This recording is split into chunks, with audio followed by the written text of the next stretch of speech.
Are you curious about how your brain works as an INFP and what it reveals about your personality type?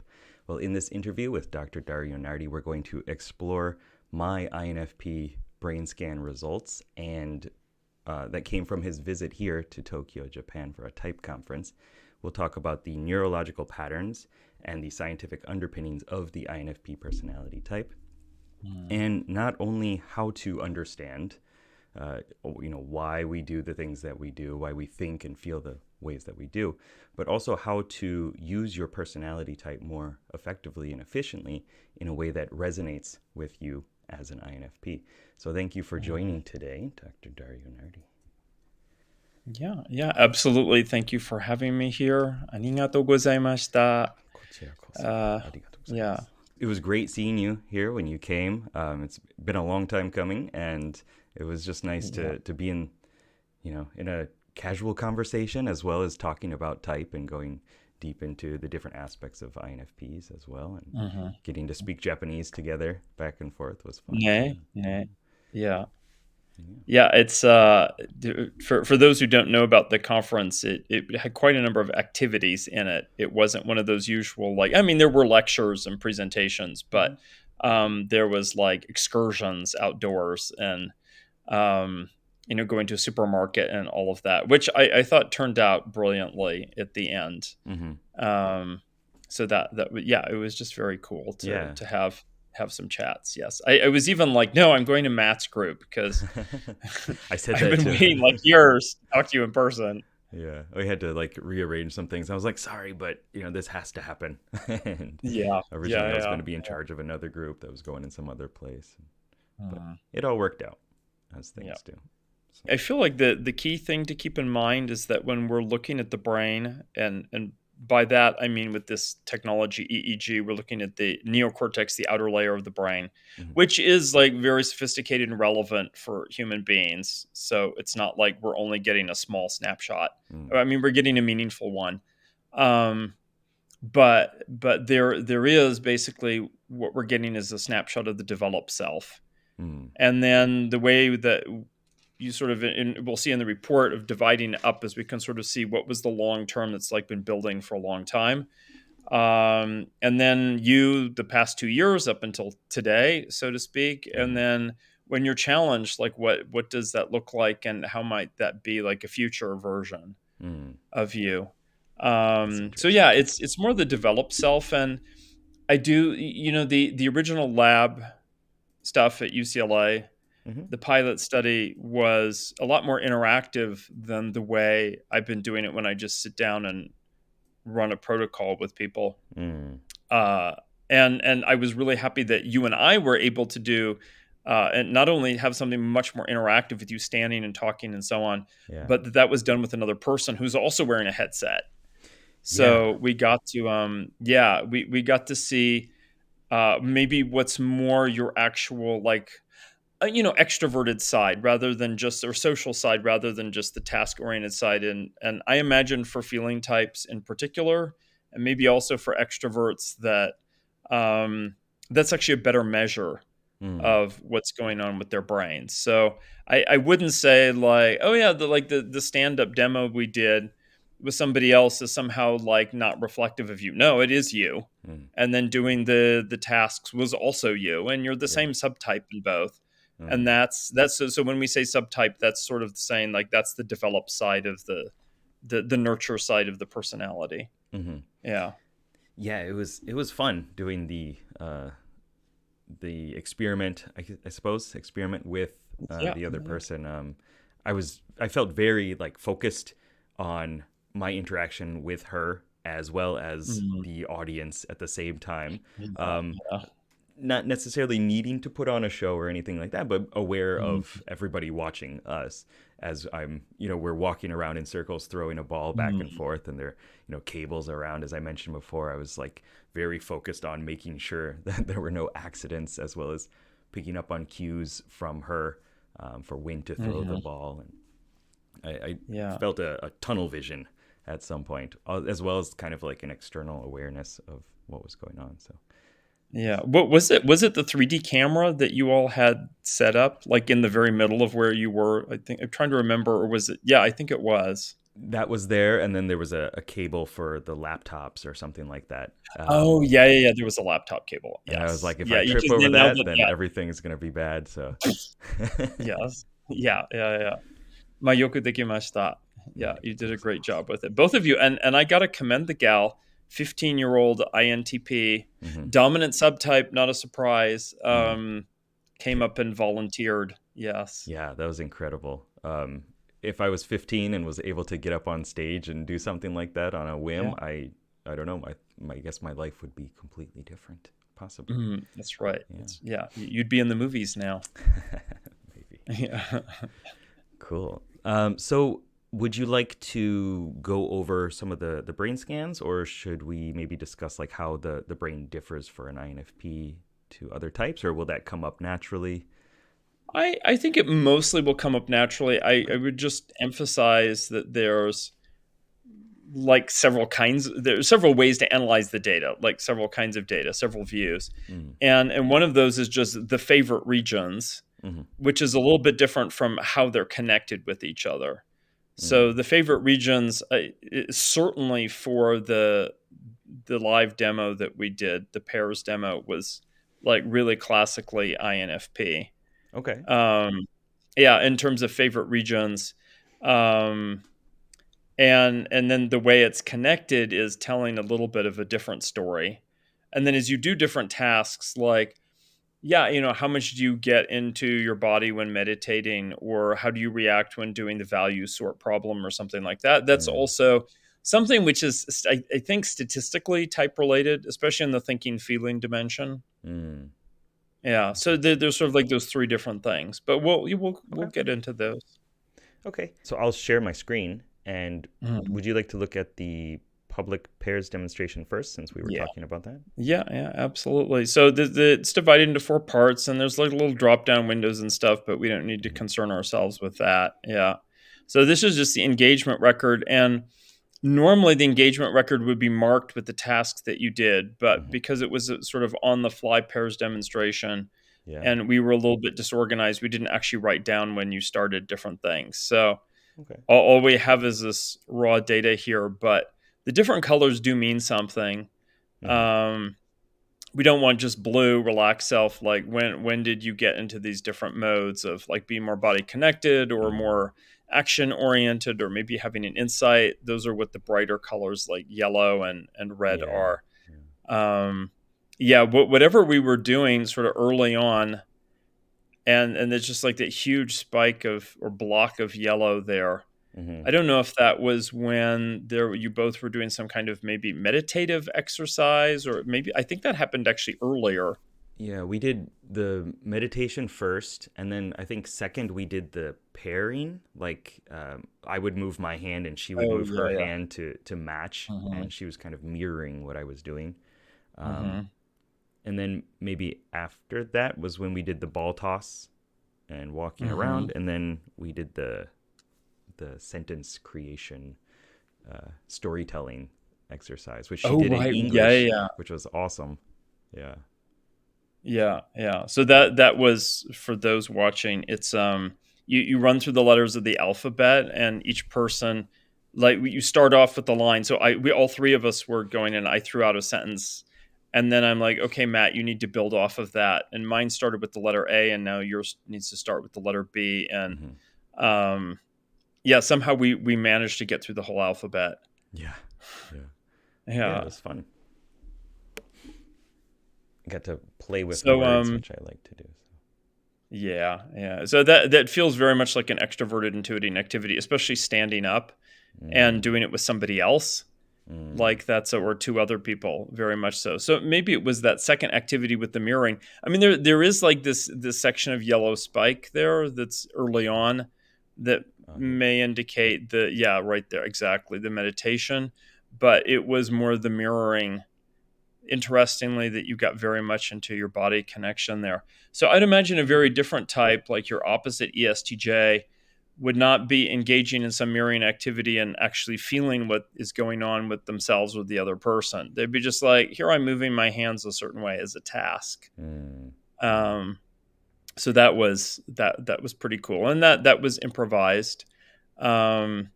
And then the ball toss, there's quite a bit of a stretch there, and it would get more complicated at times, as you said, with the moving and the cables. And what I think is interesting, and we can almost tell looking at it when there's like little downtimes, like there's a cluster of spikes and then little downtimes, and like there, for example, perfect, and that could be just when we stopped for a minute and I say something to the audience and you all get to rest from the light. I think so. And then we get into something else. So I think overall what's nice here to see is this variety in the brain activity, and the fact that you really can get into a body connected state. Like I don't mind. Like I would encourage for people, especially as they're looking for stress relief in life, or they're doing some kind of body mind practice or whatever it is, that they find some way to get into evoke those alpha waves that are supposed to be more restorative. And exactly. So there isn't a lot to see here compared. I think when we look at the next report, it'll be far more meaningful. But for now, that's just like the overview. Okay. Would you like to just flip over to that now to compare, or get if you have the tab open, let's do it. Okay. For some reason this one is a little bit harder to read. Adrian has said that there's the reason is when we put the tasks in, that there's some kind of template overlay that grays out the rest of the the stuff. Yes. I see. And he typed in the parameters that supposedly we'll eliminate that, but that's what we get. But what we see here is this list on the right of different tasks that you did when, like meditation, math problems, values, sort, all of that. And where you get and show the alpha waves is during the eyes closed activities of meditation and listening to music. Yeah. So that's really quite good. And so you were able to calm your mind and get sort of body connected with the meditation. And then the listening to music, and then there's that little section afterwards that's more active and in blue. I mean, it has like longer lines, but it's in blue. Then that's, I think, when you came out of it, and then I asked you some questions. So that part, if folks are wondering, it's not like something happened during the music and all of a sudden you're like, no, I'm not doing this anymore. That was really like, we're like, no, open your eyes, and we turn off the music and do something. So it's good to see. And at times when there are other activities like a ball toss, which actually you did do, but where is that ball toss? Is it? I'm not sure. Oh, there it is. It's like the third from the bottom. Yeah. Now, see, if you were an ISFP, you would probably also show a bunch of alpha waves there too, because SPs in particular just seem to enjoy the physical activity like that. And their eyes are not closed either. Their eyes are open, and yet they're in their bodies and enjoying it. I wasn't really enjoying it. I kept dropping the ball. Yes. Both because we were throwing two at the same time, and I was just like, no. Yeah. It's the one that Adrian always gets excited about doing with folks. Yeah, not so much the other ones, but and for those who don't know, he's ISFP preferences. So similar and yet also quite different. Yeah. So these here, and then we look at some others, and we see that the math problems did not evoke a lot of activity. I think for some people they're not hard enough, or just all of a sudden they go from easy to hard. But the values sort, especially towards the end, that when you have to like pick some more difficult things, because there's some like criteria for how you do it. And as people get towards the end, they're like, oh no, I haven't picked equal numbers of each. How am I going to do that? Yeah. And I don't hate nonsense. I don't want to put a minus by it, but I sort of have to. And so the values sort definitely evoked more activity, and that the analyzing a picture as well. How are the people feeling in the picture and what's going on? And that got a little bit of activity. You did that one pretty quickly. But of course, giving the expert talk down below, that's what evoked a lot. Yeah. And that does for everyone. Like that's a stand-up improvisational speech. And well, we might think we don't do that a lot. In fact, we have to speak improvisationally like every day, all the time. Yeah. So it's not that weird. And this was not done in front of an audience. So it was just the chaos of the lab space. That's all. Yeah. I liked that one because, I mean, the first thing that popped to my eye was like, I could either talk about like Japanese culture, or personality type and RPG, kind of gamifying it. And I went with the, let's gamify personality type. And so I got to like really get into something that I was really passionate about. Not just experienced in or an expert in, but something that I was like fully involved in. Yeah. So this is we put this here, this part one, not because it provides some deep insight at the moment, although it can show when a person gets in a state of flow. Is really because it's the most obvious kind of thing to look at. Like, people remember that they did tasks, and they understand the basic idea that there's an amount of brain activity. And so it's not like sometimes there are some hidden gems in there. There's some patterns that people show, but mostly it's just to get people to introduce the report in a way that doesn't feel completely alien. That's good. Nice on-ramping procedure. So is yellow a sign of flow, or is that just for specific more? It's just like you had a consistent, sustained state of alpha waves, and really flow in the general sense could be anything that's sustained. Like meditation might not be yellow. I mean, yours it is, but maybe the person is asked to visualize something in particular, or do something in particular. But if there is a time when I talk about it in neuroscience of personality, when there's a time, which could be as short as 3 seconds or as long as a few minutes, that is just so long bars, that mean high amplitude, and then blue delta waves. And there are times when people show that. It's just over the course of 40 minutes, like 10 seconds doesn't stand out very much. Sure. Thank God for keeping journal notes. But yeah, that's a feature. Like the reports keep evolving, and eventually we are going to flag. Like, people will be able to click on each task and see what regions of the brain they were using the most, and then flag if they were in flow during that time, and for how long. I remember when I was listening to music. So I don't know, maybe a year or so ago, I did a hypnosis session where I was the receiver of it for synesthesia, so that I could see music.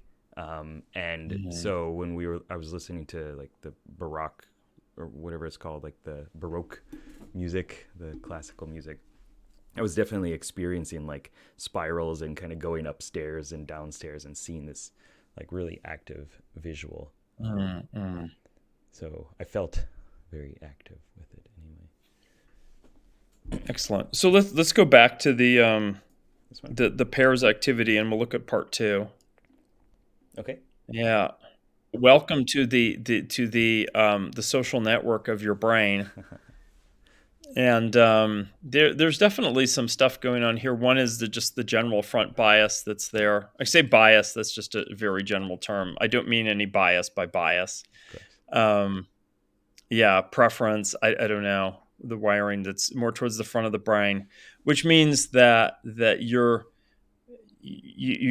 show more probably than the average INFP sort of trait extroversion, that you're more confident in like public or improvised situations or something like that. You also show more activity on the right side of the brain, which is not a surprise for INFP. If you were an INFJ, but similarly like more extroverted and dominant, we'll say assertive, that it would probably be on the left hemisphere rather than the right, because INFJs can really get quite analytical, whereas your right brain skills here sort of emanating out of a few areas, in particular the F8 region up here. That's a very popular one that's in the research, whether that's MRI or EEG or whatever, just in the body of research out there, is associated with values, beliefs, identity, that kind of thing. Sounds fitting. Yeah, yeah. You have some pretty good balance in terms of the auditory regions by the ears. And that F7 is also, which is on the left side. Yeah, there. It's sort of the holodeck of the mind's eye. So, as an exercise, imagine a pink elephant with wings.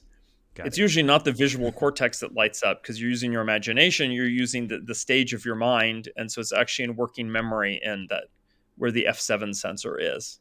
Okay. And you got that really nicely connected, not only to your goal focus self, goal focus CEO, but the open ended CEO as well. Yeah, Okay. And across yeah, that's very nice to there. F8.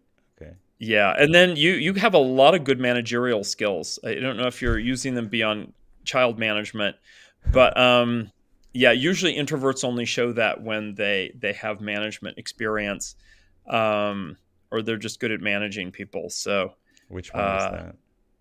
so that's between F7 and F8, like the two temporal Oh, regions. It's like that horizontal line. Yeah, right this there. one. Yeah. FZ. Well, the FZ is a little bit lower down. It's just the whole Oh, red okay. line that's Okay. running. Yeah, is like definitely a strength for you. Yeah. Yeah, I've learned to manage myself and time and YouTube and all these other pursuits. Mhm. And yes, having two children definitely does that, and living with a judger as well, in a positive way, like accepting Mm. the lessons and trying to incorporate them, I think has been helpful. Yeah. It's interesting you describe it that's like thinking of like a therapy point of view, if people are thinking of the psyche as like various actors or parts of the personality, Mm. that's a different way of managing yourself, thinking like, oh, there are all these different aspects of my life that are also connected to other people Mm. and not just an interior experience. Mm. Because psyche is not just interior, but I know types like myself or ISTJs that were more, the self-managed is more singularly focused Mm. and would probably come out of the FPZ region. Okay. But you do self-management in a way that's like managing a little group or company. Mm. Like that's elements within, and Oh yeah, like the archetypes within yourself, the team members in your brain. that's right. The fellowship Yeah. of my mind. Yes. And I Yeah. do refer to them as that, and I do talk to them and get advice from all these different parts of myself. My commander is Ah. extroverted thinking, and Yeah. No, there is that too. Yeah. And you almost have a full halo. There's just like two or three regions. down There's here. one that's in the lower, yeah, the lower right there. And I don't know your wife, but I suspect if we did brain imaging for her, that would probably be a strength. Uh, And that would be one of those things you're like, yeah, I'm just going to leave that to you. yep. Um, yeah, but the halo is generally a sign of like good, like you're socially well adjusted. I Uh know that's sort of a leap for me to oh. say, but it makes sense when you look at look at the big picture of it. Okay. Um, yeah, and then just in general, like them being, what is the picture then of the developed self, and what subtype would you be, so to speak, or variant of INFP? Hmm. And so right away, I'm like, oh yeah, definitely like the dominant version of INFP, which is not maybe the stereotype. I don't know if you were that way when, say, you were 15, but this is the person you've arrived at now. Hmm. Yeah, it's Yeah. definitely been a process of Mhm. learning and finding what is important to me, and then pursuing that and finding the ways to do that better through studying and research and practice. It's not, Mhm. yeah, I was definitely, when I was younger, I did not feel dominant in any way, in any sort of form of the word. You have a lot of connections coming out of O2, like that right back Mm, visual region there. that's right. And I had suspected, I haven't crunched all of the data. I mean, we really haven't looked at all of the 24 people we got. Mm, But when I looked at Japanese Americans or Japanese exchange students in the US, they had a lot of O2 connectivity. And mm, I think there's this Japanese way of looking at things visually that's more holistic mm, than the American version. Like being more holistic isn't just a metaphor, like they literally see in a more holistic way. mm. That makes sense to me. The whole Yeah. like wabi So sabi, like we need to have all the nay. things together in a perfect harmony in some way, even with a little bit of like I don't know, chaos within it or imperfection within it. Oh yeah, yeah. It wouldn't be life if there wasn't an edge there. Absolutely. Cool. Now, folks may be wondering what. Oh, I mean, we could go in more depth about this, but what are the other two, like, smaller brains? What are those about? So the big one on the left is the combined view, like all the different wave bands, the brain waves, and then we have slow automatic mode, which is delta and theta waves, and that's stuff that, yeah, I mean, it's automatic. And how is it automatic? Why? It's because you've been doing it so long that that's just a very ingrained way of doing things. And it really begs the question, and we talk about like our dominant function or preferred functions as being more conscious, but what does that actually mean when we compare that to like a model which is like more or less conscious, more or less competent? And the things that you're really good at, supposedly we should have unconscious competence. So in a sense, the slow automatic mode is unconscious competence or semi-conscious competence. okay. And so, yeah, down there we see that also, that like the whole like frontal activity there, that dominant style, that you've rooted it in there. So it's not like you get in a situation and there's this like big nervous phase, and then you have to actively think about how to be confident or assertive or something like that. I mean, I'm saying this relative to other INFPs. Sure. I don't think you're going to out assert an ESTJ, but who knows? Yeah, catch the ESTJ flat-footed. It's always possible, but it does show that that's very deeply ingrained in there. Interesting. And that's different from the fast challenge mode, which is more it's gamma and beta waves.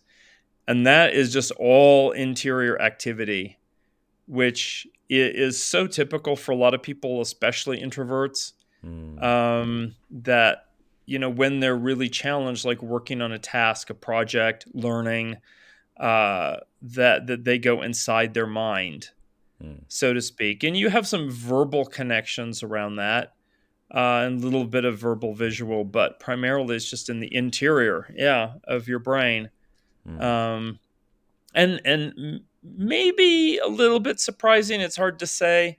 I can't see all the connections there, but it has a kinesthetic quality to it.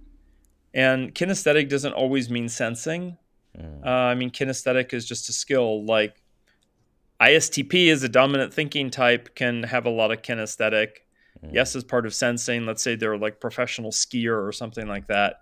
But so the kinesthetic can mean sensing, but it can also mean feeling, and potentially even some kind of intuition is how it could show up.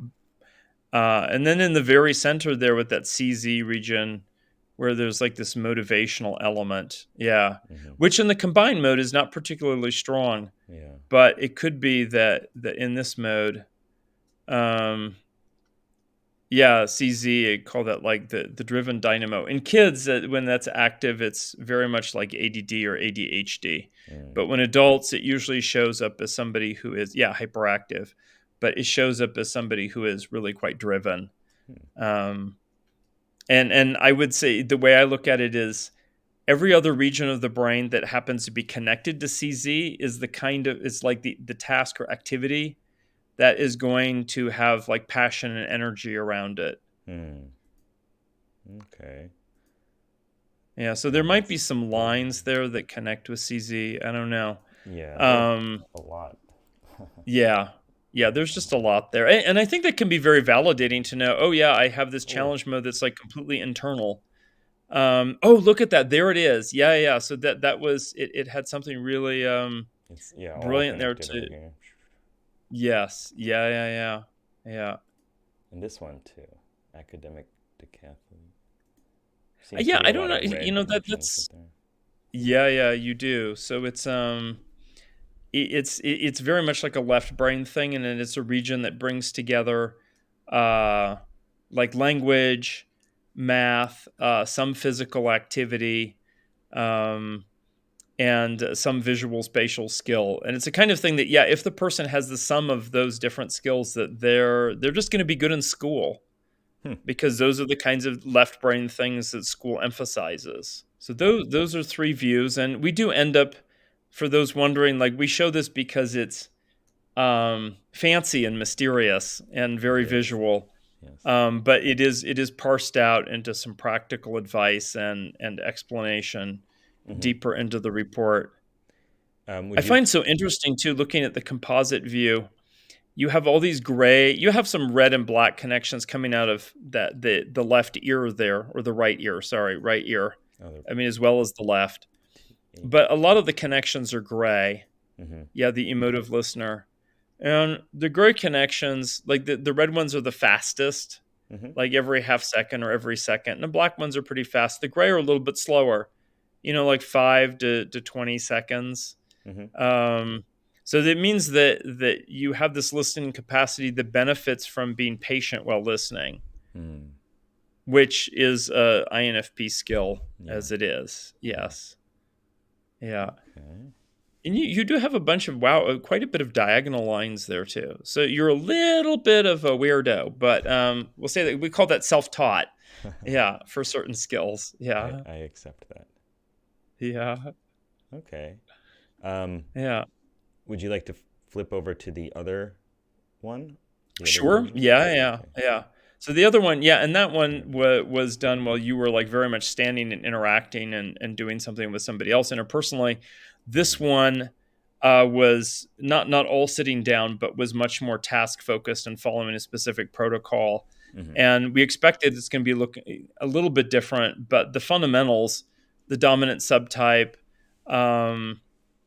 the sort of slow mode is usually similar to the composite mode, not necessarily.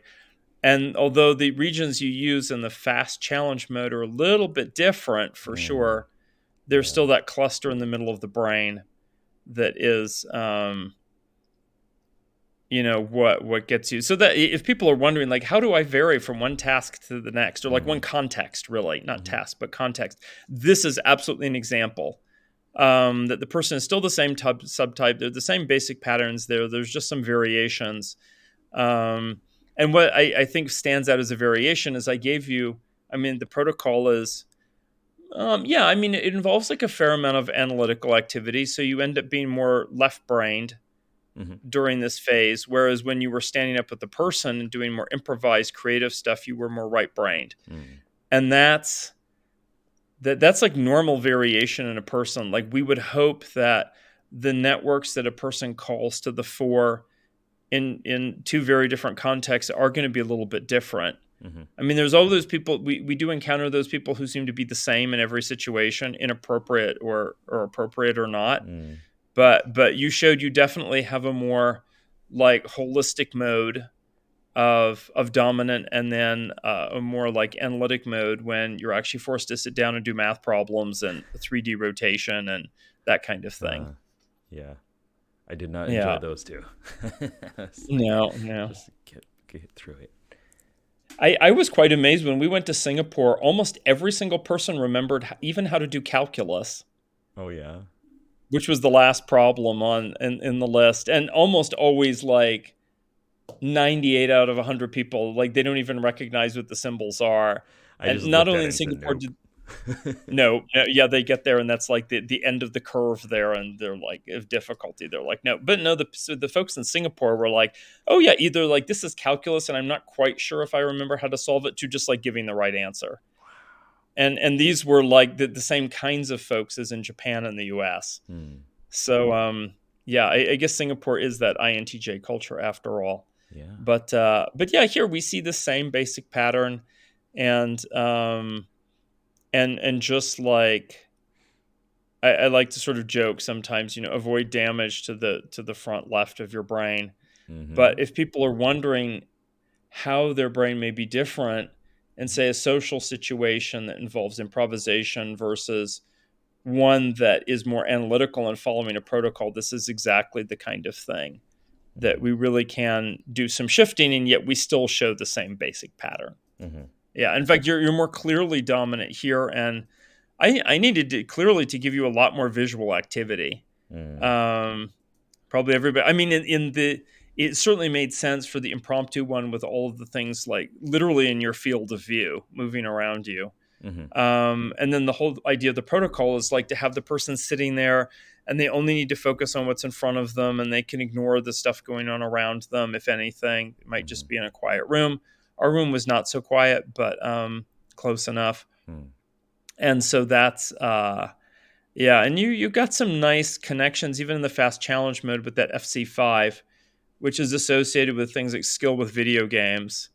Not that you're necessarily, skilled with video games, but it shows like the certain kind of efficient thinking that's there. I hope I'm skilled with video games. Okay. Yeah. Unfortunately, I was born at a time before video games, and I didn't even play them as a teenager, so my brain never really absorbed them as a medium of doing things. Well, yeah. Okay. So good stuff. Yeah. So this is what this part is about, and it's really a display of the raw data. And for those who get, become like affiliate practitioners, that they start to learn how to interpret this and to say not just what like singular subtype. I really prefer to rank the subtypes. And maybe it might come as a surprise. Let me ask you that, and I've known other INFPs that there's, this idea that INFP is a very creative type. And I think in practice they are. Like the output is creative, but that doesn't mean that they all go about it the same way. So we might think at first, well, Matt is very creative and like, your game stuff and illustration and that kind of thing.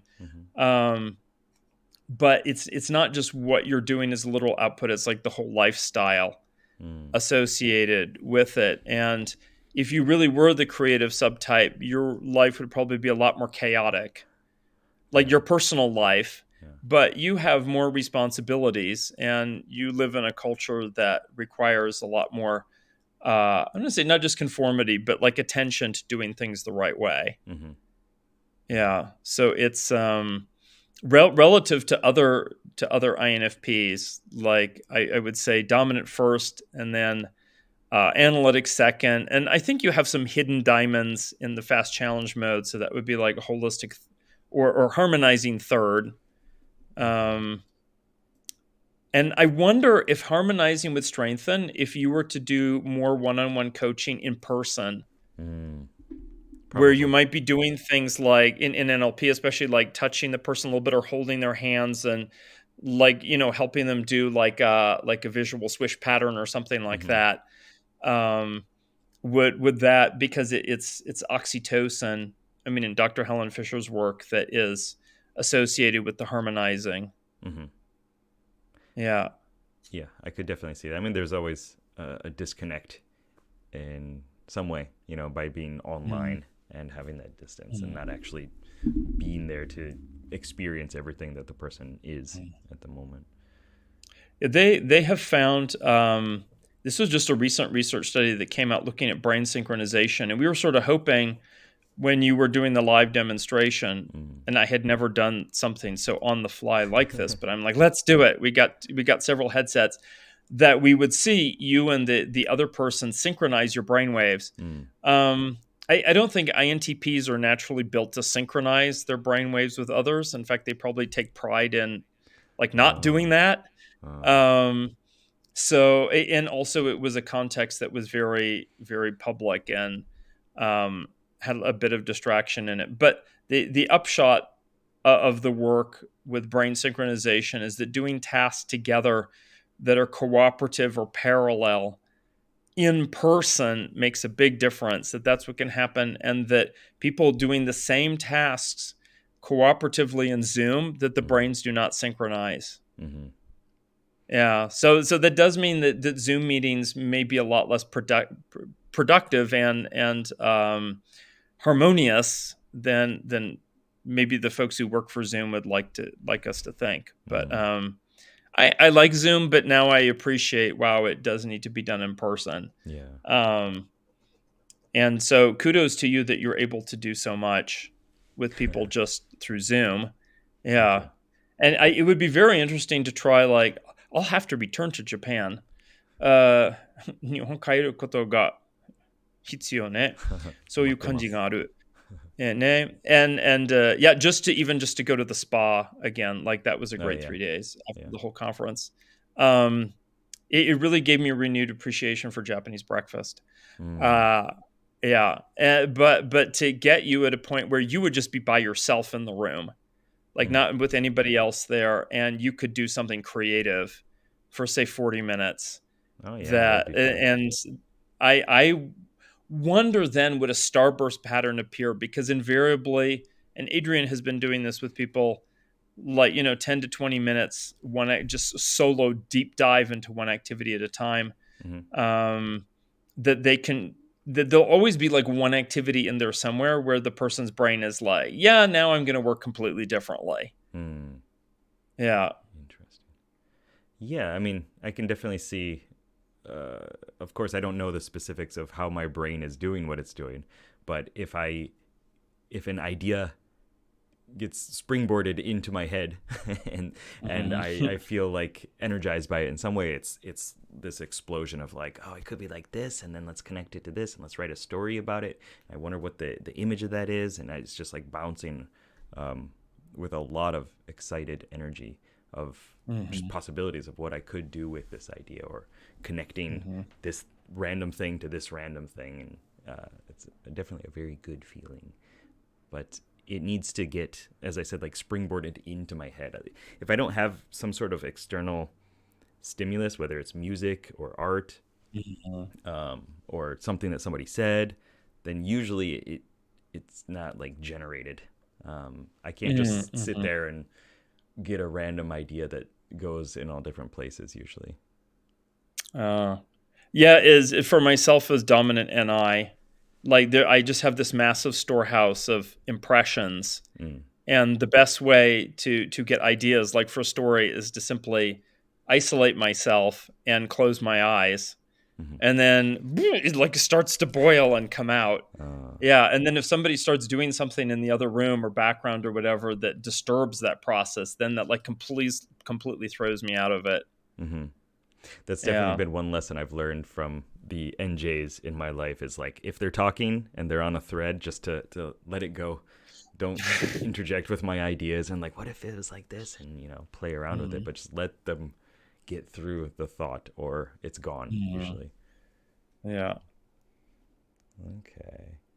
And like many INFPs, by the way, you've shown you have a lot of strong verbal skills, like both the speaking and the listening. And I think for some INFPs, it's maybe listening only. They haven't had an opportunity in their lives to practice the speaking part of it. But you have a lot of connectivity out of that left ear there, and it's a little bit more quiet in this particular view. But also in this one, you weren't. It sort of depends on what you were doing too. We didn't give you like an empathic listening task. Yeah, definitely. Okay. Yeah, cool. I have tons of questions about it, but I think maybe continuing further would be good. We'll move to part 3, and we'll just we don't need to spend as much time in part 3, but it just gives an idea. Okay. So some of it here is just taking every person's view there is going to be unique, but if we had to reduce it down to a palette, imagine like a palette of 24 colors, and to say which 3 colors predominated in this image of your brain, then these are the 3 colors: the front bias, the halo, and then the super audio.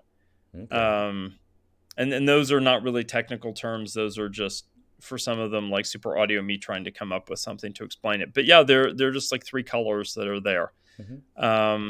And descriptions about those. And the one that's the highest up, the first one, is the one that's the most present. And then the halo one, like, it mostly applies, but not 100%, because that wasn't first for you. And then the super audio is like third. So again, it's not going to be 100%. There'll be some things you're like, no, I'm actually not good at that, or whatever. But that would be like 1 line or 2 lines out of it, rather than, the whole paragraph is. Okay. So it's just like breaking it down so people can sort of understand what are those 3 colors in a way. Okay. And then in the solo version of it, front bias is first, which is the same, yeah? And then left bias, and then halo bias. Yeah. So you got the halo in a little bit different order. The front bias is the same, and then you got a third one that's different. But what's important is that the overall pattern there remains, and it's notable. Yeah. Yeah, I definitely felt on when we were doing the experiments and all the different tasks and everything like that. Like I felt like, I was surrounded by my people, by people who were interested in personality type and, friendly. And it was just like a fun experiment. So for me anyway, so I was like very involved in it. So I was kind of surprised when it came up with front bias, maybe just because I just assumed it would be a back bias as more like an introvert type thing. But reflecting over, I guess, who I am now and my experience there, and the skills that I've learned as well, I definitely feel I am more front bias in many aspects of my life. So. And it's just as a little comment on comparing the results to what you do, sort of like speaking to and interacting with a much larger community of INFPs, many of whom are not going to be the dominant subtype, but perhaps wanting to learn how to be more confident and assertive and goal focused and that kind of thing. That you are like, I mean, we can say this, like the brain imaging says you are a living example of what it's like when, you have your stuff together, and what does that look like? At least in that domain, yeah. And every subtype also has some disadvantages with it as well, but overall, that's I think it's great in particular because it runs counter to the creative or harmonizing subtypes, which are so stereotypical in like INFP personality profiles and discussions and that kind of thing. Yeah. There's lots of normalizing INFPs. There are some dominant INFPs, like all of the expressions of the type are there somewhere. Yeah. Okay. Yeah, I think that's great. It gives more granularity and explanation to why some people, when they take the test or, are interacting with other people talking about personality type, they get mistyped or they feel that they are not the same as all the memes and all the other stereotypes and explanations. So it gives more solace in that sense of like, okay, no, I'm a different blend of this type, or I use my brain differently. Yeah. Absolutely. And I think it speaks to the idea, too, that a lot of the original interest that Isabel Myers had in developing the descriptions. I mean, she used people she knew. She was thinking about them, but also, I guess in the 50s, a lot of high school students, where I do think we get a particular picture or tend to get a particular picture of the types. But imagine you now, but if you didn't know type and then you were suddenly introduced to it, how long would it take you to identify with INFP versus maybe thinking you were some other type or just like not quite fitting into the whole thing at all? I mean, when we look at the end and the favorite skills, we'll see, no, nonetheless, they're pretty typically INFP. But I know it's something Linda Behrens has commented in working with executives in their 50s, 60s, and 70s. Like she says, so many of them, especially if they've never been introduced to type, they have a whole lifetime of experience and development. Many times conjoined with their opposite type, stuff has come out, and then they're really sort of stumped about what their type preference is. Very different from, say, high school students or people in their 20s. Yeah. Life takes us all in different directions, and I think it's cool that this shows that you can develop skills, and hopefully everybody does develop skills related to career and passion and relationships, and as well as having that underlying base of their personality type as well, so that you're not becoming a different type, you're just adding new skill sets, putting on absolutely new gear, yes. Yeah. Okay. So this section here was developed in response to my colleague in India, and very much like looking at business management graduate students at the time and wanting something that was similar to type but not the same, and talked about the work environment and career. And so this talks about like technical task thing focus versus social emotions and people focus.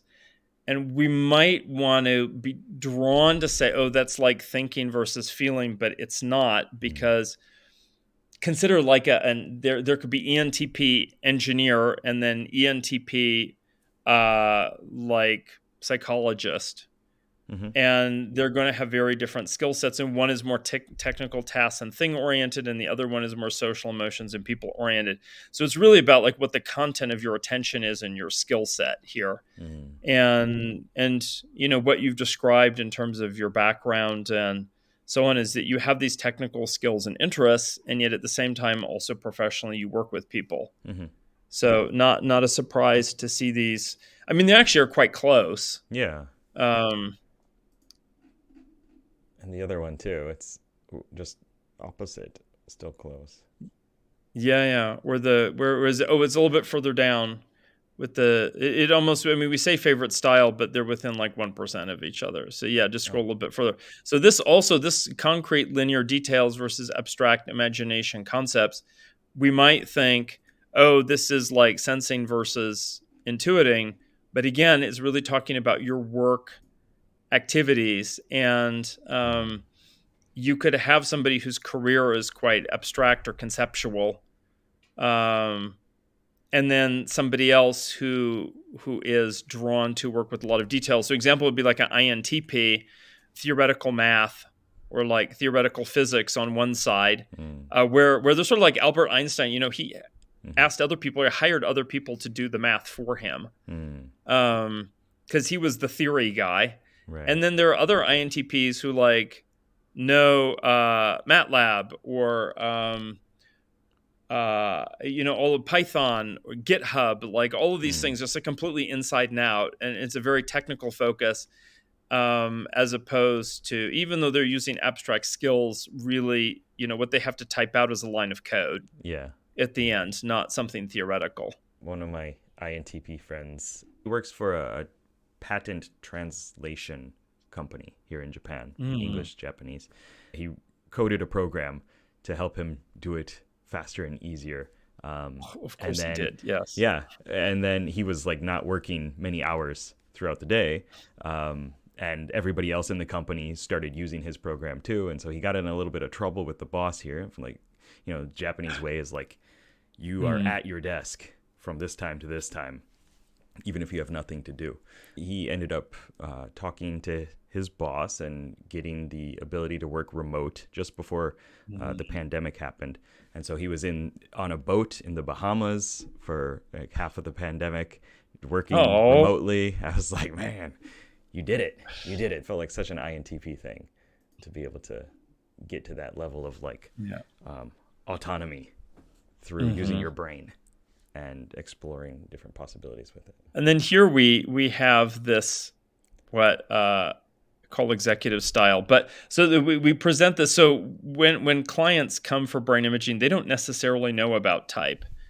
Like my colleague, medical doctor Kara, when she was at an Enneagram workshop that was in Egypt, and they're like taking boats down the Nile and visiting pyramids and all of that, and somehow ENTP managed to rope in like 11 of them to do brain imaging on the trip too. And they're Enneagram people, they're not type people. Or people may come in and they have no knowledge of any personality model. So we have to give them something. And so again, work related, it's sort of like, what is your executive style? And then in parentheses there, though, is the actual like subtype for those in the know. Okay. So these are the typical qualities. And there are things that is just like, and I would say it's always in comparison to others of your type, that compared to other INFPs, you're more driven, more goal-focused, and confident with a little bit more like assertive style. That doesn't mean aggressive. Confidence can be very relaxed too. That's part of confidence. and the, sort of the other typical qualities that go with it. So in other words, unpacking this word dominant or assertive, and then actually what is this about? Mm-hmm. And then below it, like what are some needs, and these are written as coaching points to help the person be the best version of their subtype they can be. Okay. Now, sometimes people come in and they're like, I've been at a certain job for like 5 years. I actually can tell the job has ruined my brain. I don't like what I'm doing. I want to do a career change. And I'm like, well, the bad news, good news. The bad news is that your brain in the composite mode, the combined mode shows, you're normalizing or whatever it is that, and I don't want to coach them to be a better version of something they don't like. That's not really them. Yeah. So in that case, we have to look at the challenge mode and ask, what does that look like? And it might be in fact, often it's quite different, the challenge mode. And maybe the person is creative in the challenge mode. And I'm like, okay, well then let's do the coaching points around creative instead. So these are a little bit, these suggestions and needs and things to do are a little bit contextual. They're sort of saying if the person likes where they are and how they show up, then these are the suggestions to like really show up as that. Okay. But if it doesn't fit, there's little drop-down menus that show what the other options are. And yeah. Okay. And there's always, and because they really should be ranked, like what we're showing is like what's ranked first, but when I send people their results with like a little cover sheet, I'm like, well, actually, your subtype ranks like first, second, third, fourth, or sometimes just say like first, second, and people can take a look at that and see what that is. But it was an ESTP in particular who is just like, I want to do this with people, but there has to be more coaching, like very specific things in the report for me to tell people and to lead them through. Good. Yeah, it's nice to have tangible takeaways and actionable takeaways for things that you can do to either lean into your strengths, or everyone also wants to develop their weaknesses too. And so finding that kind of balance. And to give an example of where these come out of, so that very last point there, which is reflecting on failures. So one of the features of the dominant subtype is, of course, like there's all the stuff that's in the executive regions and managerial regions of the brain. It's like up in the front there. And in particular, like the goal-focused CEO, the left prefrontal cortex is really good at screening out distractions. And one kind of distraction is failure. And so there are plenty, like not to say, I mean, he's almost opposite type as you, but Donald Trump is, I'm sure, like a dominant subtype, probably ESTP, which is why he looks also a little bit ESTJ-like. But his brain is very good at screening out failures. So it's, I would say this about any politician, by the way. I'm not saying anything about my personal values or whatever. I could say the same thing, I'm sure, for Nancy Pelosi. That there's this, that it's a strength, because a lot of times it's like, yeah, it's a distraction, and a few failures along the way is like a normal part of life. But for people who like really get caught into the dominant and it's like very strong subtype, it's just taking that time to recognize the failures, especially the sort of invisible ones. That can offer valuable. So just seeing them as like opportunities to find valuable lessons. So that's the kind of thing. It's like the coaching points actually do come out of the neuroscience. Yeah. They're not just like, oh, here's a category and let's brainstorm some like ways to be helpful. Is it like the awareness of failure doesn't even come in, or is it like a rejection of it, or is it both? Or? I think it can be both. I mean, all of us, I know certainly my type INTJs have like the superpower of tunnel vision, which allows us to get a lot done in a short period of time, and can also shut out things that like, wow, we really needed to pay attention to that. And we didn't. And then having this like moment a month down the line or whatever, like, oh my God, like, why wasn't I paying attention to this? Like, it was it wasn't completely out of awareness. It was hovering Right. at the side of awareness. Mm-hmm. And to sort of say it in a way that INFPs could relate to, for my type, which is FI is third, like somebody says something to me and it's like that little, like they're trying to communicate something. Yeah. And I hear the words and I put them to the side and I don't really take the time to digest the fact that they're trying to say something important. Mm. And it's just easy to come up with like the immediate reaction that's like the TE reaction, like, oh, it just means this, and like put this in this box over here. Yeah. And I'm like, oh God, like, and I go back in my mind and it's, I can even put myself back in that situation and here again with FI. And I'm like, oh, if only I had spent like 10 minutes listening to the person. Mm-hmm. Yeah. So I think there is this kind of like, it can be completely outside of the person's awareness, or at the other end of the spectrum, they're aware of it and they just like concoct a reason why it's not valid. It's like a defense mechanism. Mm. But I think a lot of times what it is that it's something at the edge of awareness that we sort of push to the side. Like, oh, this doesn't belong on my plate, so I'm going to put this on this little like saucer over here. Right. And then we forget about it. Yep. Okay. Yeah. Yeah, I can notice that in terms of like introverted sensing and physical health and kind of noticing the signs of a pain or something like that, or not noticing it rather, until it gets to the threshold of it's a problem now, and I needed to pay attention to it before, but I did not. I didn't listen to that, I guess, call to adventure to heal myself or notice how like I'm walking strangely or like the stress or whatever. And yeah, that has definitely been a running theme in my life. Just as an example from introverted sensing as my tertiary function. Yeah. And I really feel it's very easy, especially in and I know sort of sounds sort of cliche, but in a very sort of modern artificial environment, for us to be doing things that as human beings we didn't evolve to do, like environment wise. And is one reason why I'm a proponent of, say, like Wim Hof breath work, not because I'm going to jump in an icy cold pond, but just to do the breath holding. And the length of time we can hold our breath is proportional to how we're inversely proportional to how stressed out we are. And so the person might be like, no, I have everything together. I'm relaxed.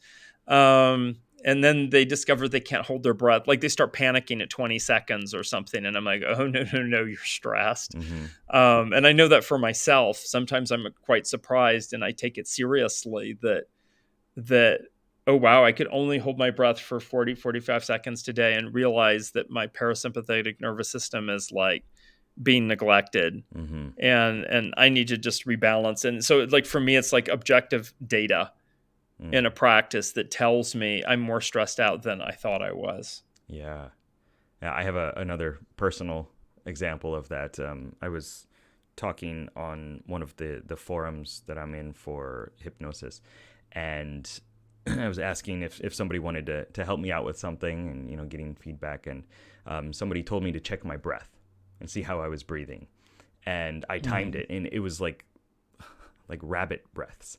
Like just really, really shallow, really fast, in, out. And I didn't even notice. I wasn't aware of it. But then when I had that awareness, I was able to work on it and make it a natural correction after that. But that was a big sign of a very stressful time in my life that I didn't notice. It didn't even show up. So yeah, breathing properly is helpful. So. Okay. Perhaps the most helpful thing. Yes. Yeah, I highly recommend breathing. And then here is the, I think, you know, it's sort of weird. The thing that's the most relatable is at the end in the last part, which is out of 32 sensors, which were your top 6, like most densely wired, not necessarily the same as most active. So in my Neuroscience of Personality book and the way I was analyzing the data then, it was just about the most active regions. like the volume of activity. Whereas now we're actually computing on who has the most number of, it's not the loudest person in the room, it's the person who has the most number of social connections. Okay. And I think they're both valid measures, but we do it this way. And which is just to keep it consistent. To look and at, not confuse people. Yeah. So we see number 1 is grounded believer, which is that, holds to, an identity, to convictions, beliefs, values of what they regard as, really important, regardless of context. And that's sort of how that region works, is like what holds true regardless of context. So it's like that region lights up when people are, asked to name 3 things that they really like and respect, or that, for some, they actually, that part of the brain gets very active when it's like things you dislike. The region of the brain is also involved in modesty, both physical modesty and modesty in terms of accomplishments and emotions and that kind of thing. And in things like interviewing witnesses after like observing the scene of a crime or something, that can people report in a way that they don't embellish what they saw, so that they're recalling just the actual facts with accuracy. And so I would say that region is very much like FI and SI. Those are the 2 functions it supports in terms of skills. So not a surprise that some types like ISTJ and INFP would tend to have a bit of that. Yeah. And I think for a sort of adjacent type, like say INTP, that there is that introverted sensing element that could actually allow that region to be quite strong. And then the FI parts of it actually are strong too, but they're in the shadows, so they're outside of their conscious awareness. And that's how that would show up. And so there's a little, and then there's some like bullet points there about how it shows up in the workplace. Ideally, one is in a workplace that actually allows those to show up. That may not always happen. Yeah. Japan is not a place where you get to express your identity overtly. No, definitely not. Unless that identity happens to match with some anime character.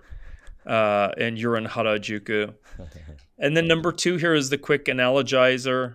So that's this left frontal region here, temple region. And that's sort of the short-term working memory and the holodeck of the mind. Really thinking in terms of analogies, noticing what fits a situation and then making inferences about it. Because we build up like a little mental model. And so we can make inferences based on what we see in that. I'm going to say it's sort of a creative, loosey-goosey kind of mental model. It's not like a 3D visual spatial defined, none of that. I mean, it could have those things, but then have to be connected to some other brain regions. There's mirror neurons is strongly what defines this region. So the ability to observe what's going on with others, and either through rapport building to mirror that back, that's mirror neurons, imagining what's going on in the person's situation just by observing them. NFPs are so good at that. They really can give the illusion that, I'm your best friend. Like I totally understand what you're going through. They don't necessarily feel that. They don't have to take on that. That would be a different region and another step. But that really is a great way to exercise a certain kind of empathy and rapport building. And it can also show up as just like using your imagination. I think that's how it shows up for me, like visualizing or imagining another place or time, like in history or different context, fancifully, and then what are the inferences that would follow from that? If you change a few variables in society, like, oh yes, we're living during the Roman Empire now, but with technology, like my brain like immediately gets to work. From that analogy and like that tweaking a couple variables, and then how might that be different? And then also some workplace things that go with that. I suspect that that's what you do a lot with clients. I mean, literally, like you're having them work with the visualization, and sort of, I guess you need to see that in a way at the same time that the other person does to help give them like ideas and so on, and then also rapport building with them, and it is a very nice like NE balance. Not that it's just NE. I think it can be like FE also, but it's a nice NE balance to FI. So you have like these two regions here that like balance each other out pretty nicely. Okay. Yeah, both of Yeah. those sound amazing. As in, like, just Yeah. talking about it, I'm like, oh yeah, that's great. I love that. Yeah. Yeah. And what's so cool is that, and I think just a reminder that we were doing it more in the way that I used to do it in the lab, which was more spontaneous and impromptu, and like getting more of the person a little bit by surprise. And we actually may see a person more genuinely when they're, it's not just like a usual sit down academic kind of experience. Yeah. So I mean, I honestly, even though I would say, well, this is one side of you, and then when you were doing the other one with the protocol, like that's a different side, and that's true. It's a true statement. But it's, which one is more reflective of sort of INFP skills? We're all social creatures. That's something I appreciate about socionics, as the Eastern European version of type. They're like, person's personality is inherently social. And so what does that mean? And then number 3, the curious explorer. So of the two executive regions, goal, focus, and open-ended, it's like, yeah, your open-ended one is really, and you can see the little icon there is the microscope over the world. And as the globe turns, or you can take the microscope and zoom in and zoom out and turn the globe and see any part that you want. So being very open to new data and experiences, and that region gets active when people brainstorm, when they engage in some kind of open-ended task. And then you sort of stop them in a moment of like, how far are you along in this task? In theory, the person shouldn't know because it's like open-ended. But in practice, many people can say something like, oh, I'm like 40% done, or I'm halfway done. Okay. I know I always underestimate. I'm like, oh, I'm 85% done. Like, it sounds so specific, but I'm really only 2/3 done. I'm optimistic that way. But and then that is so balanced by number 4, the Sure Clarifier, which is, this is not in the original book because we have 32 sensors instead of 16. But this is a region that is in the right hemisphere actually, but is not very right brain at all. It very much is an introverted sensing with a little TE and maybe TI mixed in there. Like noticing part of a pattern and then being able to complete the rest of it, especially when it's like an object or an idea or something like a company org chart. Just to recognize the structure. We're not manipulating it or defining it or anything. It's just like to recognize it and to complete something that's recognized. And obviously we all have to do that in some way. You see the tail of a dog, you can complete the picture that there's probably a dog attached to that tail. How that shows up is things like making comparisons and, what you're certain about and what's seen versus what's an inference. Being sort of attentive to familiarity, and then anything that can go with that, like what reduces, because this region in completing the picture is going to do things like reduce risk and uncertainty, especially reducing uncertainty. So very, very SJ kind of region or introverted sensing, but I see a little bit of some other functions in there too. Okay. Yeah, and then 5 and 6, like 5 is pretty much I mean, anybody of any type, and our whole culture revolves around logos. So the use of words, and that, I mean, especially in the US, or I think any legalistic culture, it's like, well, you said this word instead of that word. You said this pronoun instead of that pronoun. That's like a very specific brain region. And I think it's also culturally selected for, like academically, there's the verbal section of the SAT. Like there's this idea that people who speak well must be intelligent, which, by the way, isn't true. Right. At all. Yeah. So there's this ability to simply process words. It isn't always, even though I say precise speaker, it isn't always about speaking. It can be about listening, but it's about listening to content as opposed to the why, the motivation behind something.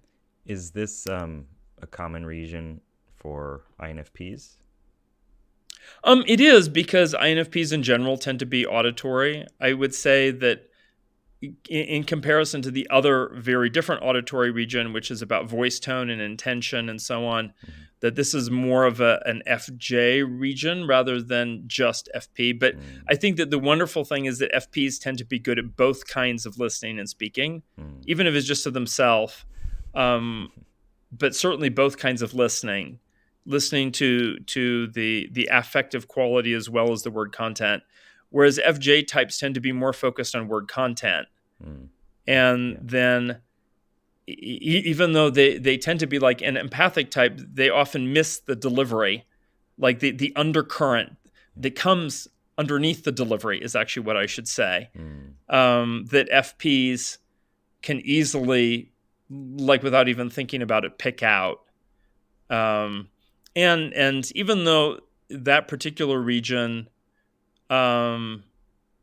like this intuitive listener doesn't stand out as one of the top 6 for you, it's probably like number 7 or something, and just quite didn't fit on the list of top 6. Okay. And you got another one, and that's really this sensitive adjuster here is paying attention to verbal and visual detail. And that's the other thing. These 2 regions here are very much promoted by Western culture. I mean, just like modern culture in general, to be honest. Certainly Japanese culture too, with the sensitive adjuster. That just sounds Japanese. Yeah. Yes. Yeah. And it's noticing, visual detail. Yes. The ability to, and a kind of visual detail is facial expressions. Another kind of visual detail is the written characters or words on a page. And just it also, that part of the brain connects to the hippocampus, and that area of the hippocampus in the left hemisphere that's more about factual recall. And so this region is quite like home to a variety of things which are related to each other, but may not necessarily go with all in one person. But I do think in general, like, and certainly from the folks in India and our India database, this is like a very strong region in Indian culture. Easily attend to facts, rules, details, ask how do others react, are they likely to accommodate others' input, prefer a workplace that's safe, where people are careful and considerate. Yeah, that's very, very Japanese. Yeah. Okay. And imagine some other INFP who doesn't have that as 6th, maybe that's like 12th, and their number 6 is like in the right hemisphere and is something about art appreciation or something like that. And so, of course, the career will have nurtured and pushed them in a different direction. Right. But at least from the result here, and this was this impromptu thing, that you've developed beyond INFP an element of, or maybe we could say the Japanese culture has encouraged it. I wonder, for my personal curiosity, which one was it? The precise speaker.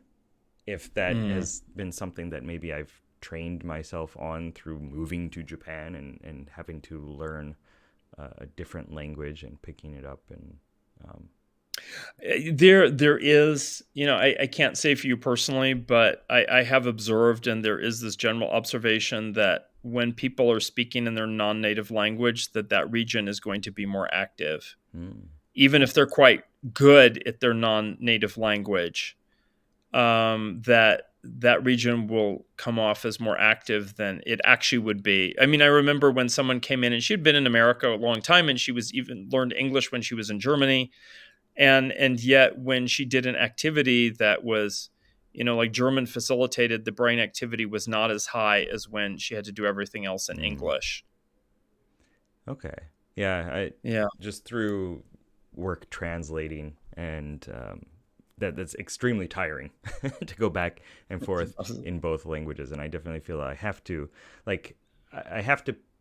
despite being here for 17 years, I can pretty much tune out things that are going on around me in terms of Japanese conversation.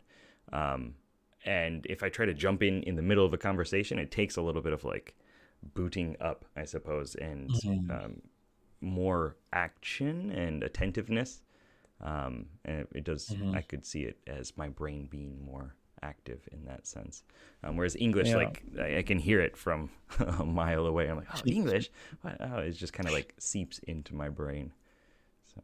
Oh yeah, absolutely. That was even my experience. The year I spent in Japan, and especially the second half of the year when I was taking courses in Japanese, which I don't know how I managed that, but somehow I did. Like university courses in Japanese. I know I was much better in the past, and I really made an effort to. I had some like clients that I did some like proofreading or tutoring and English kind of thing, but for the most part. And there were English speakers and the rest of the international department there, but I really tried to make friends with Japanese people and spend only time speaking Japanese. And then when I would get around to someone, it was just like me and like actually some dude who lived on my street who was also an exchange student, and we're just speaking English. I'm like, oh my God, what a relief. There's just like at the end of the week and my brain is tired. Like it's just tired in general, and speaking Japanese just added like an extra layer of work on top of it. And it's like, oh, I can just speak English. Yep. Like that's so nice. Yeah, it is. It's interesting when some words don't come out in English and the Japanese word comes up first, or when I'm speaking Japanese and like, I'm missing a word and the English word is right there. Well, I was very impressed with your Japanese ability as you were giving the presentations. Because I knew that you haven't been here in quite a while. And still I was like, wow, it's quite a lot of Japanese and everything's still in there. So what is, I'm curious, because I don't quite know the experience. It says enjoy your differences is how the report ends. I got to thank Adrian for that. I didn't think of that line. I like it. What how did it feel, or what was it like? Because it's one thing to sort of read some type theory descriptions or subtype descriptions, and another one, it's another experience to like get back results that say like, oh yeah, this is your subtype. So since reading your first book about it, which it's right over there, I can't reach it. Hold on. You use your telekinetic Jedi power. I tried. I don't know if you saw. I moved my arm out and nothing happened, unfortunately. I guess it's off right now.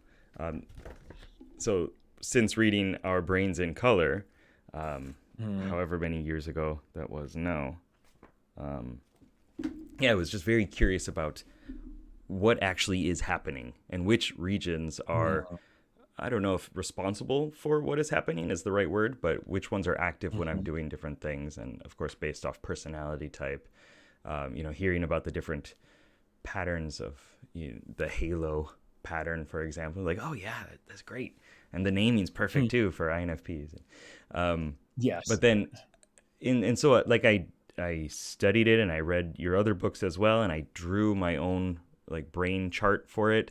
And I have like books of the different regions, and I was even like kind of making up my own names for them as like kind of RPG names, or thinking of them as like gear or armor or weapons or whatever. Brain went off into those directions too. But actually having the actual experience was, first of all, really exciting, because I was like, I'm finally going to know. I'm going to get some closure on it. I was given the results, whatever it was, a couple weeks ago, maybe. I think it's already been 2 weeks. Yeah, almost. Yeah. And I skimmed it, but I was waiting for the big reveal, I suppose, from you and the explanation of what is actually going on. So like I looked through and I was like, okay, it's cool. Actionable tips. That's nice. It was nice to see the regions. I was a little afraid when it said front bias, because I wasn't really sure what that meant. I was like, oh no, am I typed wrong? Or, like my mind went all sorts of different directions with that. This I found interesting, the microvolts, Mm. because I'm into like binaural beats, and I don't know if Oh, you have yeah, like yeah, yeah. Yeah, and opinion that's on it. exactly those light and sound machines and stuff. Like, yeah, those are the same brainwaves. Yeah. Okay. And so like I like kind of playing around with those, and also seeing if through self-hypnosis, is it possible to activate different ones, or just kind of get um, into, for example, like theta faster through Mm. self-hypnosis. So I was just curious when I first saw these. Um, and then seeing like the different regions and being able to open it up and get more explanation on what the region does. Mhm. It did feel like, again, another RPG analogy, but like it was like a skill that I put points in sometimes. I was like, yes, I Mhm. definitely have developed that one. Sometimes there were surprising ones. Sometimes looking at it, I'm like, oh, I didn't, I thought maybe I would be better at that. Um, but yeah, it was kind of like a fun exploration of seeing how all these Mhm. different parts exist. Now connecting them, of course, because this is not something that I've poured expertise and time and developed into, but Mhm. like seeing how like F7 and F8 would relate to each other and connect to each other, as you explained earlier, is not something that I can uh, easily come up with, right? Maybe with some Yeah. time I could kind of piece them together, imagine some different scenarios. Yeah, so that was cool. I also feel like I was like, I wonder if I can develop a connection between O1 and O2 and, PO8 and P8 to see if like there's a possible way to develop my brain intentionally Mhm. to connect those for the sake of having this, I guess, a holistic circle. I'm not sure. Please stop me if there's anything that you want to say, or I can just keep No, no, going. But that's all great. I'm just happy to hear your experience. Yeah. there's a lot of information, which is really good too. Looking at the different types of tasks that I did, um, I personally, there were some that I was like, I want to do that more. Like, give me another one. Let's Mhm. play with that one. Like, value sorting was pretty fun. Mhm. Strange word pairs, I enjoyed that. Um, some of them also, I was like, no more of that. I thought I would be better at the visual spatial problem of like reconstructing the box. I don't know how it's like Mhm. an The cube. outline, Yeah. of a cube. I was like, oh, I got this one. And then when I started doing it, I was like, wait. And I completely forgot the task. And then I was trying to get back into it. I was like, no, so it's just, and I was a little frustrated by not being able to do Mhm. that, because in my mind, whether this is true or something that I imagine, I can see from different angles. Like I can take something and rotate it around in my head and kind of create an image of it. Mhm. So I thought that that would be just easy peasy, but Mhm. it was quite difficult. And when I was asked if I wanted to do it again, I was like, nope, I'm good. And so that was an Yeah, you're interesting. right. There's more visual spatial problems. Yeah, we have like a backup activity. Yeah. Um, yep, expert talk. I felt good about that one. Mhm. The ball toss was like, yep, got to work on some extroverted sensing, maybe introverted thinking. I don't know, because I kept missing it. And I was like, okay, all right, I need to get back into some sort of physical activity, which was a quick, practical insight into my behavior Mhm. and something that Mhm. I want to develop more for myself. Because I used to break dance and I used to play soccer and Mhm. um, did taekwondo for many years and another style too. And then I stopped. Oops, I stopped since coming to Japan pretty much. And so, yeah, getting back into that with my daughter or son would be a fun Mhm. activity. So it was nice to learn. Personally, I was like, oh, man, I got to get that Halo bias up. It's got to be number one, just because of whatever perception I have of what this is. And I think just the desire to be well-rounded in regard to language and Mhm. people skills and memory and imagination. It's a very aspirational thing for me as an INFP. And people say like I'm good at communicating, but I don't feel that way, which is also probably something to look into. Mm-hmm. The technical tasks things, social emotional people. Mm-hmm. I wasn't really sure how to process that. Yeah, I like having different ways of viewing things and different like perspectives of it, but I Mm-hmm. wasn't sure how to think about that in terms of my INFP personality type. Mm-hmm. And Yeah, we want to give the coaches something to do with the reports, so so they still feel relevant. So that's and I should mention, by the way, for those listening, that in working in partnership with Personality Hacker, that as they continue to have more like mini live events around the United States. And now folks can also go to Japan, and we have some locations in Europe where people can go and do like a brain imaging session and get their results too. And that's I don't see it as competing with type. It's like another data point that adds to our experience. And even though it's not going to say at the bottom, well, you tested out as a such and such type. I just don't feel that's right, because type is not the same thing as the brain. Like the type is a form of consciousness that we have, or a pattern of consciousness, that it can really augment. It's almost like MBTI step 2, and that it gives like these like other developmental dimensions that are there. And when done over a period of time, like every few years, I do a session, or I ask somebody to do a session for me, or I do something very focused. And it's interesting to see how that's shifted over time or in specific contexts as well, like sustained period of time, like what's happened to my brain over the course of 15 years. Yeah. The Yeah, good news again, is apparently I've developed more like frontoparietal connections in both the left and right hemisphere, and those are supposed to be like really big hallmarks of like creative problem solving. So I'm okay. like, woohoo! Like I've gotten better at that. But yeah, and for folks who are wondering in terms of like the functionality of the brain regions or the kind of algorithms that we use, I mean, all of this, it uses two algorithms which are very commonly used in EEG, which is called FFT, or fast Fourier transform, and Hebbian learning to create the network diagrams. There's like a competitor to Hebbian learning, but I don't think that competitor makes sense, so I picked that one. Okay. And then in terms of the functionality of the regions, like we know these things from people who've suffered strokes and injuries, other injuries to the brain. And it's very much, like Wikipedia content, just not written usually in convenient English. Very much appreciate how accessible your writing is and your explanations of the types and also just the different dynamics of the brain. It's like, oh yeah, that makes sense. I got that. I don't need to look up words to figure it out, or it's very easy to read and to grok, to understand, and even maybe to apply it.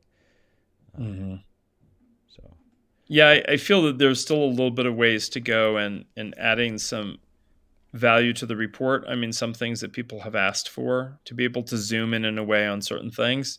And then the other request is to have more like specific actionable items that coming from sensing types, which I think is very fair.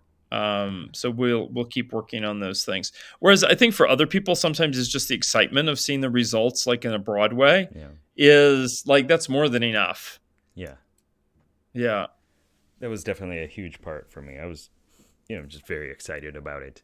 But then while reading through it, you can see like some of the questions, some of the locations, and different places where it would come out more, or different ways to develop it. Or, I could read something like prefer a workspace that changes from day to day and asks you to adapt. Yeah, I mean, that's true. I like that. I'd like to have variety. And it's not just affirming, but it's like, yeah, I've set my life up in a way that allows for that. And then that kind of advice could be given to other people as well from myself, other INFPs, like maybe you want to explore doing this. Because there are so many, to me, there's a lot of practical application. But I can see as, a sensor might want even more. And, different questions you could ask for yourself, different activities that you could do to possibly develop the regions or the skill sets involved with those. Like when we were talking, when you were here, about doing math while doing some physical activity. I thought that was interesting. And I was like, maybe that's something I could explore with to make me, feel differently about math.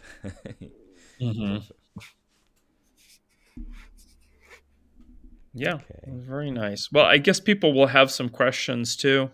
And I do try and respond when folks give interviews and post those. Like people make comments, and I don't respond to all the comments, but I will try and respond to some of them. And if folks want to know more, there's some books out there. Yes. Decode Your Personality and The Magic Diamond. And of course, you showed Our Brains in Color, which is actually out of print, but I think that I hope the ebook is still available. Maybe I need to actually make that available. Because I want to do like a version 2 of that. And then Neuroscience of Personality, the original. Yeah. Yeah, they are downstairs. Although, believe it or not, I would hold them up right now, but I cannot. Yeah, no, it's all good. Believe it or not, the most popular book on Amazon is actually Jung on Yoga. Interesting. Yeah, yeah, because I think it's got those two magic words, like so many people like Jung and so many people like yoga, and they just go together, and that it's for a completely different day, and it's a totally different topic. We talked about the books that are available, and I can link those down below. Also, if somebody is interested in becoming a practitioner of doing these brain scans, is there a specific location? Should they go to puzzlin.org or should they go somewhere else? I think the best thing is, if they're interested in being affiliate practitioners, is to email me, and then I can point the person to like the next upcoming training. The next one is in May at the Personality Hacker Live event in Seattle, but that one is already closed to registration. It's full, and there's like some pre-work and that kind of thing that comes along with it as well. But there are some local trainings that I do with people, like we did in Japan. And probably, also Adrian and I have trained some people in Europe. Not a lot. We're sort of like, they're looking a little bit in a gray space. But the next one, which is probably the most relevant to people, I think it will be Orlando in November. And that will be open to the general public. So it doesn't, right now, when people do it, they need to have already taken some personality hacker trainings. But the one in November and onwards there'll be like a 1 day, like get you up to speed on type kind of thing. And then they will be able to do, and we don't cover just the brain imaging. It's like future tools for type. And it also covers the use of AI for type and simulation-based learning. Okay. So, because AI is a whole other topic that's has some surprises in store for type. Some good things. Engage people in virtual processes. You can go on a date with any type. Just load it with a type profile and maybe like a little backstory about the person or your favorite literary character. And ask ChatGPT or Claude 3 or whatnot to just take you through a date. You can even report every couple of minutes how you're doing on a scale of 1 to 10. That sounds like a dream for INFPs. Yeah. It's I don't think that was. I think somebody told me they had tried something like that, and I'm like, we have to add that as like a sample activity to the course. But yeah, there's definitely there's already multiple people. I think you even said this earlier. As we were chatting just before we started, that AI is the worst it's ever going to be. Yeah. So it's there's lots of interesting stuff coming up. And I actually worked in AI, and it's like my dissertation, and the first like 7 or 8 years at UCLA, and this was back in the late 90s and early 2000s. And then I was like, oh God, it's going to take another 20 years for AI to be interesting. And I don't want to spend 20 years like plowing through a process that is going to end up being obsolete. So I did neuroscience instead. But yeah, AI is a fascination. And I think like many NTs, I love the idea of androids. So it's, yeah. Yep. And then eventually maybe we'll have, androids that come in different types. Sure. I'm sure that's Yeah, not heaven a help big us stretch. all. No, it's weirdly not. It might take a while, but it's. I mean, we know they're going to be produced in different personalities anyway, but they'll also need to be predictable enough that nobody will be sued about anything. I'm sure there'll be all Yeah. sorts of ups and downs and goods and bads that will come from it, but hopefully it Yeah. amounts in a positive direction. Thank you very much for going through this in-depth exploration and review of the INFP personality type and how it relates to the different brain patterns. It was very informative and very helpful, and I'm looking forward to the next time that we can talk about something related to personality type and brain space and INFPs. So thank you very much. And superheroes, perhaps. Yeah. Bring them in. Yes, let's do You it. bring them in. Yes, that's right. Okay, Thank you. thanks. Yeah.